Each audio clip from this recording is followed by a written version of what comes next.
Since I'm in the marketing and digital branding space, you did mention you have 600 plus reviews on Google. And I know that my clients, I always recommend reviews is really strong, specifically when it comes to local visibility, your branding and SEO, the search engine optimization.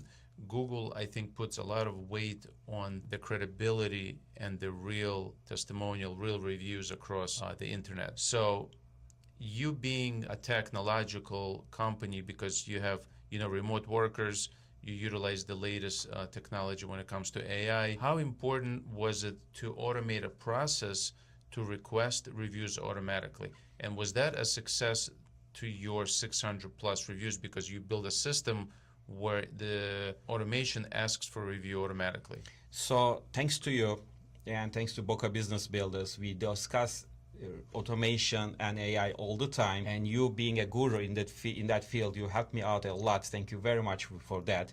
And this automation, every time we sell a policy, it automatically sends an email to our customer asking to provide a review for us. And thanks to you, if the customer clicks on a review, it's perfect, great, and we usually see a review on Google, Yelp, or Facebook. But if the customer is not responding to that email, they are busy or something, and it sends another follow-up email making sure that the initial request was received by the client. I have seen most reviews coming after the second request. Like a reminder. Yes.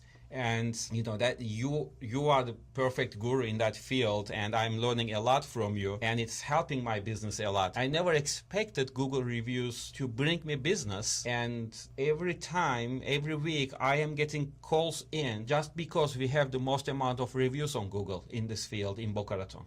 Yes. So reviews is very important, but I think it also other factors and other algorithm factors that bring the organic traffic. It's you updating the website, you're active on social media, you're active in real world. So Google doesn't really share the algorithm secrets, but we can tell what's working and what's not. And just by being active on a lot of different directories, on social media, constantly putting up updates on also Google profile. But reviews, I think, is really the strong point, and that's really how you can over time build a consistent organic traffic of leads. The one thing I was going to ask you, do you send text message reminders, or you didn't get to that point yet, just emails? For the reviews, I personally don't like receiving text message reminders for reviews, especially I see them with healthcare companies a lot. Because I don't like receiving them, I'm not sending them out. So we only ask reviews on email. We are trying to be not invasive. The verbiage is very subtle. And if they want to provide a review, they do. But we are not forcing people to provide a review. Right.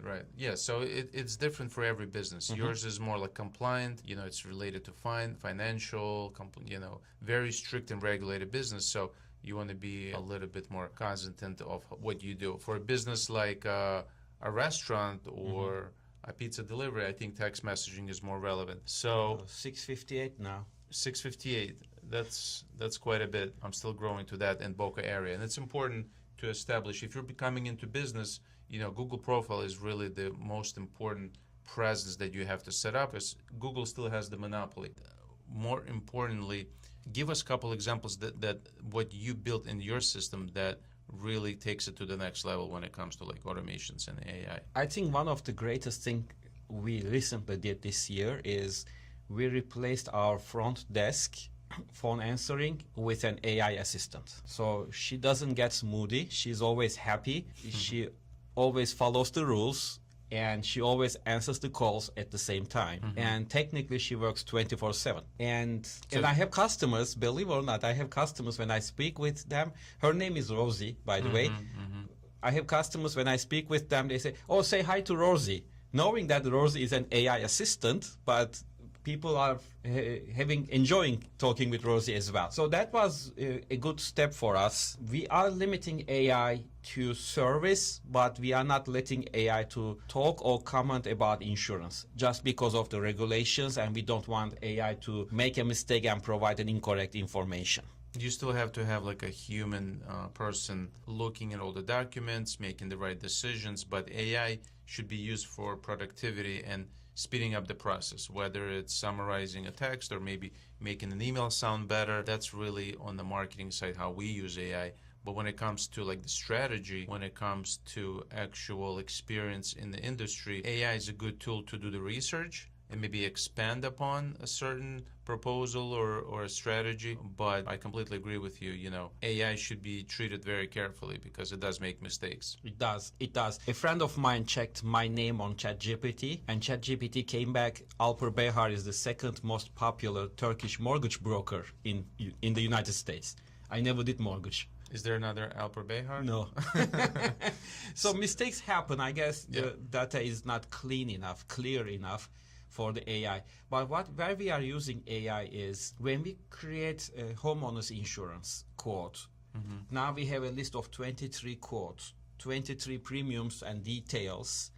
And who likes reading? Nobody likes reading. It's a lot of work, yeah. It's a lot of work.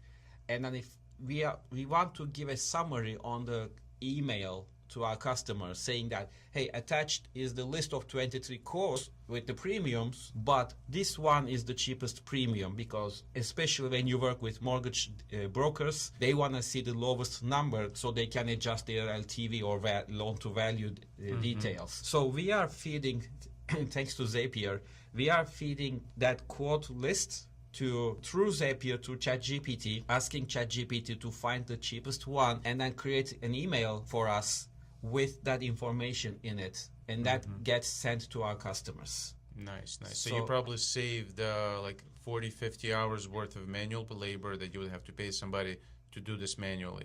That is correct. In automation, and thanks to you always give me ideas and you always help me with automations. We are possibly saving 3 full-time person in the agency that automation does their jobs directly. Yeah. I mean, you mentioned AI receptionist, and we do set up this technology for some of our clients. For example, we call it like the closing bot. So we can set up a chat bot on the website, kind of like this thing here. If you click on it, it would pull up a little pop-up that people can type in. This automatically generates a AI conversation where it sends them like an email or a text message, and people can talk. And especially works great on the weekends, on off hours, where you're not there in the office answering, or if you don't have an actual person. See you next time on the next video.